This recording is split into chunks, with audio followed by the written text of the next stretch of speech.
Good day guys, it's me Jonathan Paragas from BMLS 1B, and we will continue our part 2 advocacy, which is dengue prevention.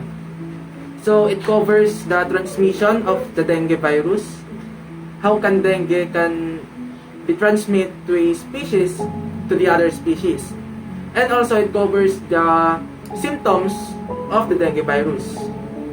Okay, so let's get into it. So the first one is mosquitoes to human. A dengue virus are spread to the people through the bites of a infected Aedes species mosquitoes. As we all know, they are Aedes aegypti and Aedes albopictus that carrying the virus. Okay. So the next one is human to mosquitoes. So mosquito become infected when they bite a person infected with the virus. And infected mosquitoes can then spread the virus to other people through the bites. Okay? So, if the person daw, if yung isang tao is infected sa dengue virus at nakagat siya ng isang normal mosquito lang na hindi infected, and then it is possible for the mosquito to become infected with the dengue virus because nakuha niya yung dugo ng infected na tao. And then, pwede niya rin itong may spread through the bites. Okay? So, the next one is mother to child. A pregnant woman already infected with dengue can pass the virus to her fetus during pregnancy or around the time of birth. And then, the next is through infected blood laboratory or healthcare setting exposures. Rarely, dengue can be spread through blood transfusion, organ transplant, or through a needle stick injury. So the next one is the symptoms of a dengue virus.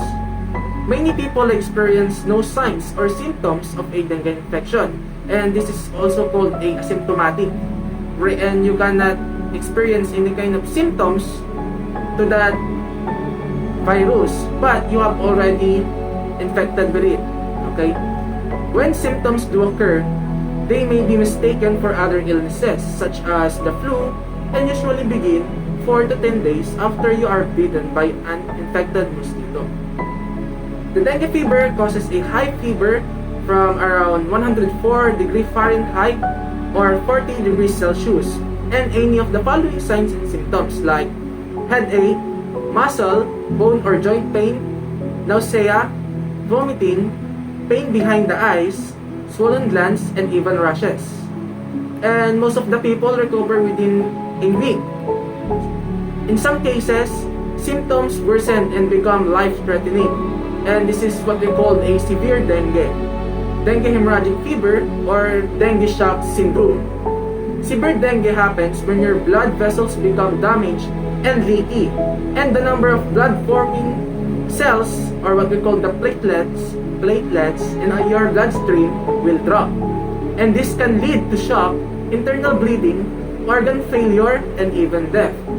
The warning signs of severe dengue fever, which is a life-threatening emergency, can develop quickly. The warning signs usually begin the first day or two after your fever goes away, and this may include severe stomach pain, persistent vomiting, bleeding from your gums or nose, bleeding in your urine, stools, or vomit, bleeding under the skin, which might look like bruising, difficult or rapid breathing, fatigue, and irritability or restlessness. So guys, I think this is the end of my part 2 in my advocacy, dengue prevention. So see you in my part 3 of my advocacy, and in the part 3, it includes the prevention or the ways on how we prevent dengue virus or fever. So thank you guys for watching. Stay safe and God bless. Peace.